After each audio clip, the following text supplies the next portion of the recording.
ಇಲ್ಲಿನ ಮಕ್ಕಳು ಬರೀ ಮದ್ಯಪಾನ, ಧೂಮಪಾನ, ಗಾಂಜಾ ಮತ್ತಿತರ ವ್ಯಸನಗಳಿಗೆ ತುತ್ತಾಗುತ್ತಿದ್ದಾರೆ ಎಂದು ಭಾವಿಸಿದ್ದರೆ ಅದು ನಿಮ್ಮೆಲ್ಲರ ತಪ್ಪು ಕಲ್ಪನೆ.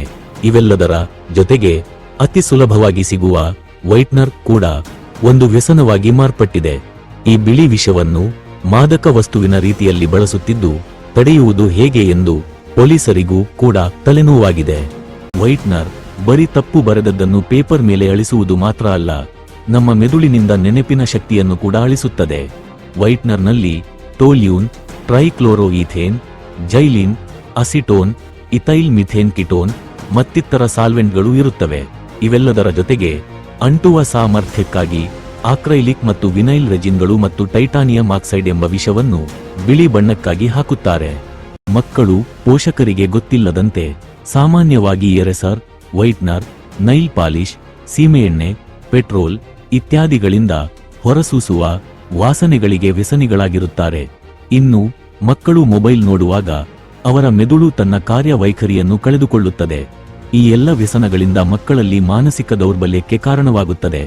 ಇನ್ನು ಕೆಲ ಮಕ್ಕಳು ಇತರರಿಂದ ಪ್ರಚೋದಿತರಾಗಿ ಇವುಗಳ ಅಭ್ಯಾಸ ಮಾಡಿಕೊಳ್ಳುತ್ತಾರೆ. ಈ ಸಾಲ್ವೆಂಟ್ಗಳು ಮಕ್ಕಳಿಗೆ 5 ರಿಂದ 8 ಗಂಟೆಯವರೆಗೆ ಕಿಕ್ ಕೊಡುತ್ತವೆ.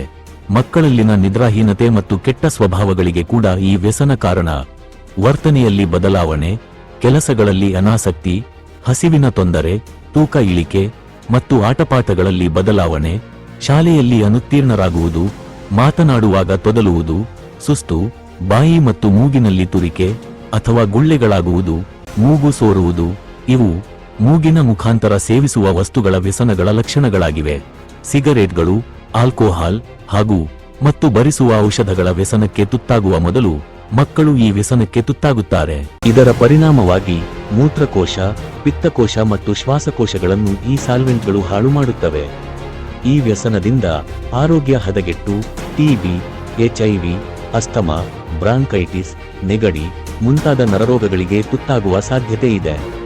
ಪದೇ ಪದೇ ಈ ಸಾಲ್ವೆಂಟ್ಗಳನ್ನು ಉಸಿರಾಟದ ಮೂಲಕ ತೆಗೆದುಕೊಳ್ಳುವುದರಿಂದ ದೇಹದಲ್ಲಿ ಆಕ್ಸಿಜನ್ ಕೊರತೆ ಉಂಟಾಗಿ ಮಗು ಎಚ್ಚರ ತಪ್ಪಿ ಸಾವಿಗೆ ಕೂಡ ತುತ್ತಾಗುವ ಸಂಭವವಿದೆ. ಈ ಒಂದು ವೈಟ್ನರ್ ವ್ಯಸನವು ವಿದೇಶದಲ್ಲಿ ಮಾತ್ರವಲ್ಲದೆ ಭಾರತದ ಹಲವಾರು ರಾಜ್ಯಗಳಲ್ಲಿ ಕಂಡುಬಂದಿದೆ.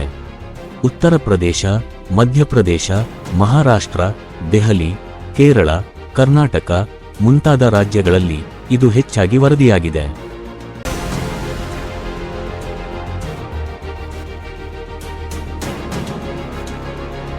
ಈ ವ್ಯಸನದ ತೊಂದರೆಗೆ ಮಕ್ಕಳು ತುತ್ತಾಗಿದ್ದರೆ ಕೂಡಲೇ ತಂದೆ ತಾಯಿಗಳು ಎಚ್ಚೆತ್ತುಕೊಳ್ಳಬೇಕು.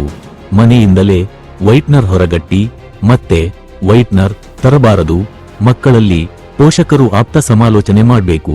ಪ್ರಮುಖವಾಗಿ ಶಾಲೆಗಳು ಮತ್ತು ಕಾಲೇಜುಗಳು ವೈಟ್ನರ್ಗಳ ಬಳಕೆಯನ್ನು ನಿಷೇಧಿಸುವುದು ಕೂಡ ಅವಶ್ಯಕವಾಗಿದೆ.